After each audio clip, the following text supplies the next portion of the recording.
Collapse has happened. Nuke mushrooms are a common part of the landscape now. Riots in the cities. The remaining military is trying to hold the illusion of order, but the order is gone. Society is in decay, and on the ruins of the old world, 7 types of humans take the stage. You don't get to opt out. Let me guess, you see yourself as a hero, the survivor who stays calm, helps neighbors, shares supplies like some kind of post-apocalyptic saint. Spoiler, you're not Daryl Dixon. You're more like the guy who gets eaten in the cold open before the title card even rolls. If you're new to prepping, this part matters, because this is what the people who filled their basements with spam 30 years ago have been warning about all along. In a real collapse, you will fall into one of these categories: opportunist, scavenger, bully, predator, false authority, and the one you won't admit you are, unless you're a gray man. This is Last Smart of Us. We do prepper psychology and mindset, not gear porn. If you're here to find out which titanium spork is tactical enough for the end of the world, you're in the wrong place. I discovered what American preppers and British survivalists actually say about types of people after a collapse. The darker side of behavior. How people act, think, and quietly turn into someone else when SHTF. You won't recognize yourself at first. Nobody does. That's the beauty of human psychology. We're excellent liars, especially to ourselves. Type 1. Opportunists. Americans call them looters. Brits say opportunists. Here's the forum consensus. They don't want to hurt you. They just want what you have. It can be anyone who's ever rationalized taking something that wasn't quite theirs yet. Like that cousin who borrowed money and never paid it back. They're your dentist, your accountant, that guy from book club who always brought organic snacks. It's amazing how fast "thou shalt not steal" turns into finders keepers the second the local pharmacy window is already broken. Looters have one rule. If nobody's watching, it's not really stealing. They'll take from abandoned stores, then abandoned cars, then homes that look empty, then homes that look barely occupied. This is cognitive dissonance in action. Opportunists need to maintain their self-image as good people, so they rationalize every single time. The store was going to be looted anyway. They probably evacuated. I'll pay them back when things return to normal. In the first week of collapse, 80% of people become opportunists to some degree. It's adaptability with a guilty conscience. The dangerous ones are those who get comfortable with it. Who stops rationalizing and starts justifying? You need to decide now, watching this video in your comfortable chair with your coffee. Where's your line? What will you take? From whom? Under what conditions? Because if you wait until you're hungry to make that decision, your brain will make it for you, and you won't like what it chooses. Type 2. Scavengers. This term shows up constantly in UK forums especially. Opportunists panic and take. Scavengers wait and collect. Direct quote from a prepper thread: they don't cause fires, they walk through the ashes. Who becomes a scavenger? People who've always been patient, who've always waited for sales, for discounts, for someone else to take the first risk. Now they just wait for bigger opportunities. They show up after conflicts, after disasters, after everyone else has moved on. And they pick through what's left. This is patience as a survival strategy. Low risk, medium reward, high longevity. Scavengers have something that opportunists don't: planning. Something you probably don't. Zero emotional attachment to how resources are acquired. Forum wisdom. Scavengers don't win wars. They just outlast everyone who fought them. Is this wrong? They're not hurting anyone directly. They're just being efficient with the resources available. Type 3. Bullies. US forums call them social thugs. UK preppers say wannabe alphas. Best description I found. Not killers, not thieves, just people who really like being in charge. Middle managers, HOA presidents, mall cops, domestic tyrants, anyone who ever confused authority with respect suddenly finds a world where intimidation works again. But just as often, bullies aren't failed leaders.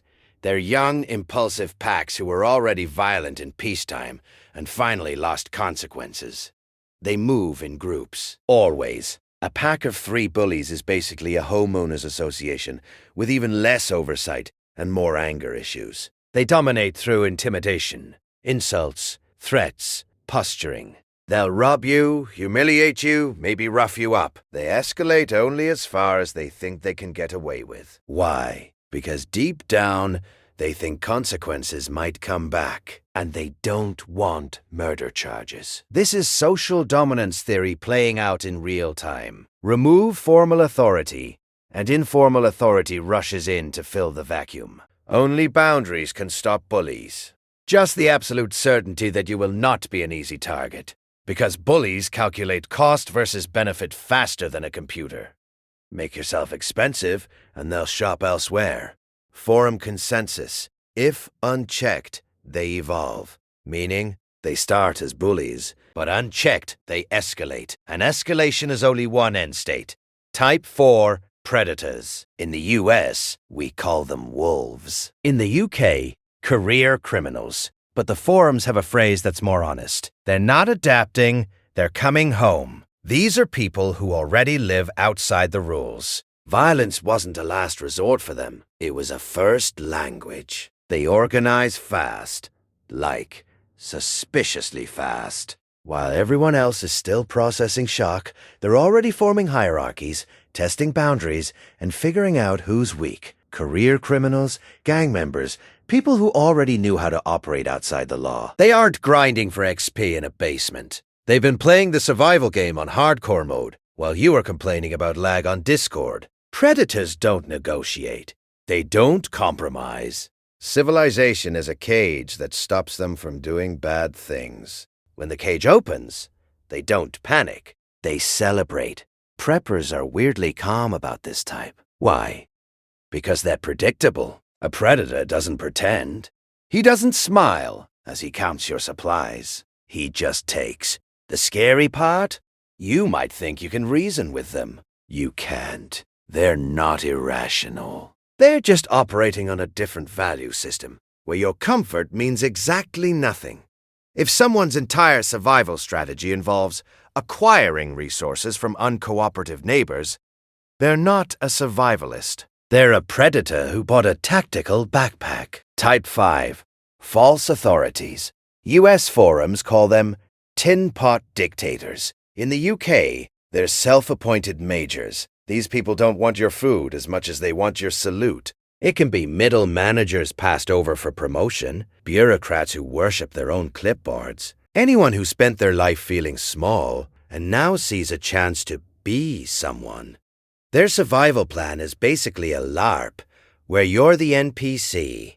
These tin pot dictators don't just move in groups, they try to organize them. They're first to suggest committees, mandatory contribution lists, and rules of engagement. They love titles. They love armbands. They love the sound of their own voice giving orders, while everyone else does the actual work. This is ego as a survival mechanism. In a world stripped of structure, they aren't rebuilding order. They're trying to be the order. They confuse the collapse of the state with their own personal coronation. An ego-driven leader will refuse evacuation if it means someone else gave the order. He'd rather watch his group starve than admit he doesn't know where the food is. False authorities aren't just dangerous on their own. They attract bullies who need a figurehead, and something far worse that thrives behind authority. Forum wisdom. A man who asks for power during a crisis is the last person you should give it to. But here's the part preppers hate admitting. False authorities aren't the most dangerous people in collapse. They're just the doorway, because the most hated type doesn't ask for power. They wait for you to offer it. Type 6. Mimics. Americans call them trust leeches. Brits say false allies. Forums have a phrase that's perfect. Friendly until hungry. They say all the right things. Share the right values. Show concern. Offer help. That friend who's always networking, the relative who only calls when they need something, politicians, salespeople, anyone whose survival strategy was always social manipulation. Mimics are interested in your supplies, and then, when the cost gets too high or a better option appears, they're gone. Or worse, they're suddenly on the other side. This is a successful evolutionary strategy. Humans survived by forming alliances, but we also survived by knowing when to abandon failing alliances and find better ones. Why is mimics the most dangerous? A predator attacks from outside. You can defend against that. A mimic attacks from inside. After you've lowered your guard, after you've shed resources. The guy who smiles while counting your cans. Preppers hate this type more than predators. At least predators are honest about what they are. Watch what they do, not what they say. Do they contribute equally? Do they take risks or just benefits? So which one are you?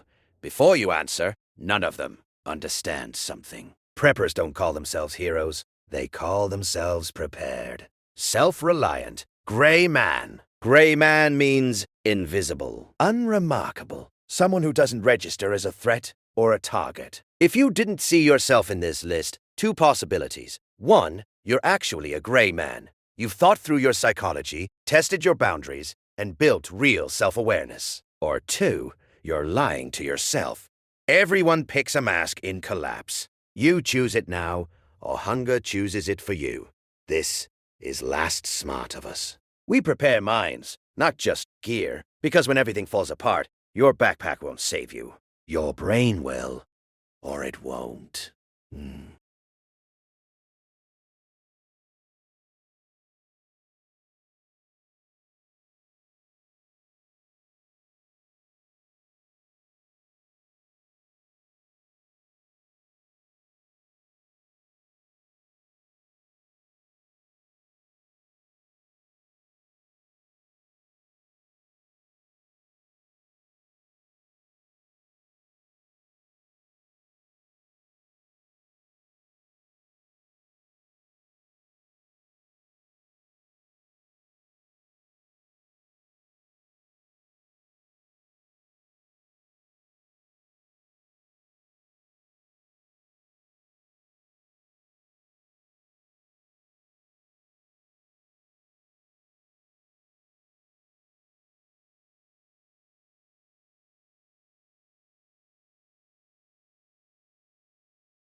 So which one are you? Before you answer, none of them. understand something. Preppers don't call themselves heroes. They call themselves prepared, self-reliant. Gray man. That last one's important. Gray man means invisible, unremarkable. Someone who doesn't register as a threat or a target. If you didn't see yourself in this list, two possibilities. One, you're actually a gray man. You've thought through your psychology, tested your boundaries, and built real self-awareness. Or two, you're lying to yourself. Everyone picks a mask in collapse. You choose it now, or hunger chooses it for you. This is last smart of us. We prepare minds, not just gear. Because when everything falls apart, your backpack won't save you. Your brain will, or it won't.